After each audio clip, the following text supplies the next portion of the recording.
Cette année marque le 60e anniversaire de l'établissement des relations bilatérales entre la Chine et le Congo-Brazzaville. C'est également une année de coopération médiatique entre le Congo-Brazzaville et la Chine.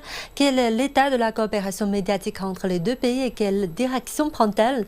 Entretien de Zheng Shanghui à Brazzaville avec Thierry Leza-Moulanga, ministre de la Communication et des Médias de la République du Congo. Bonjour Monsieur le Ministre. Bonjour. Vous avez été à plusieurs reprises en Chine. Quelle a été votre impression générale du paysage médiatique de Chine? Mon impression sur le paysage médiatique chinois est une impression excellente. D'abord, nous avons entre le Congo et la Chine une coopération agissante en matière de médias. Vos médias sont très présents ici, Radio Chine, CGTN, etc. Nous avons une décennie au minimum de coopération en matière médiatique. Deuxièmement, cette coopération elle est agissante parce que la partie chinoise ne manque jamais de soutenir les efforts de modernisation des médias congolais.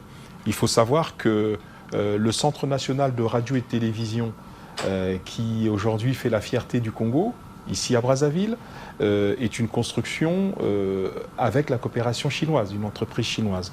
Et je ne sais pas si vous l'avez visité, mais ce centre, malgré quelques difficultés, continue à garder fièrement une certaine avance technologique. Vous qui avez une riche expérience dans le numérique et aussi dans le média, aujourd'hui, comment voyez-vous la combinaison des deux côtés en lien avec la Chine?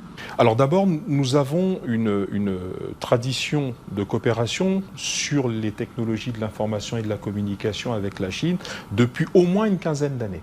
Au moins. Pourquoi? Parce qu'il y a à ce moment-là une volonté du président de la République à l'époque d'inscrire le Congo sur les autoroutes de l'information. Cette volonté a été double. Il fallait d'abord implémenter les infrastructures, fibre optique, d'arrivée du câble sous-marin à Pointe-Noire avec la station d'atterrage, le déploiement du backbone de la fibre optique terrestre depuis Pointe-Noire jusqu'à Brazzaville et ensuite de Brazzaville vers la partie nord du pays.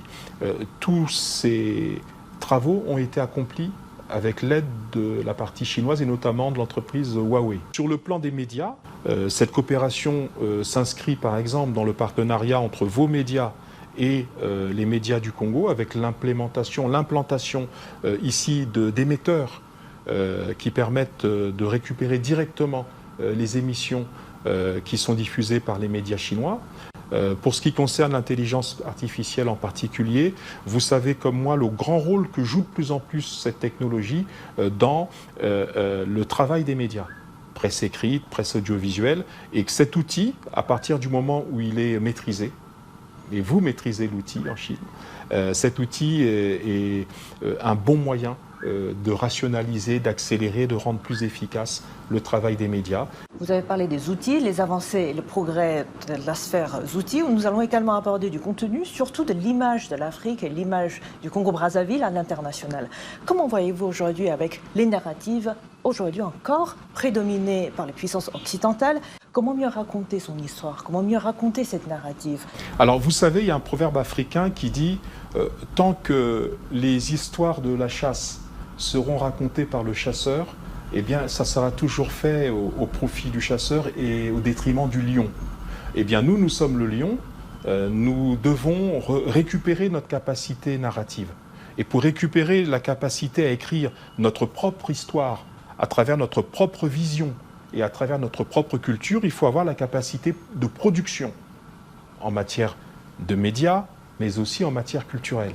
Et cette production, elle dépend très étroitement de notre capacité technologique. Quelles sont vos perspectives sur les futures coopérations entre la Chine et le Congo-Brazzaville?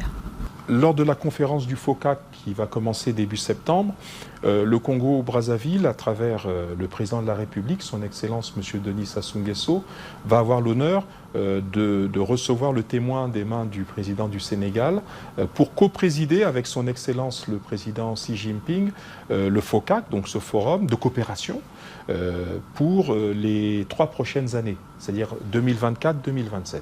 Ça sera l'occasion, à travers cette coprésidence, de déterminer, d'identifier un certain nombre de projets en matière de développement de nos médias.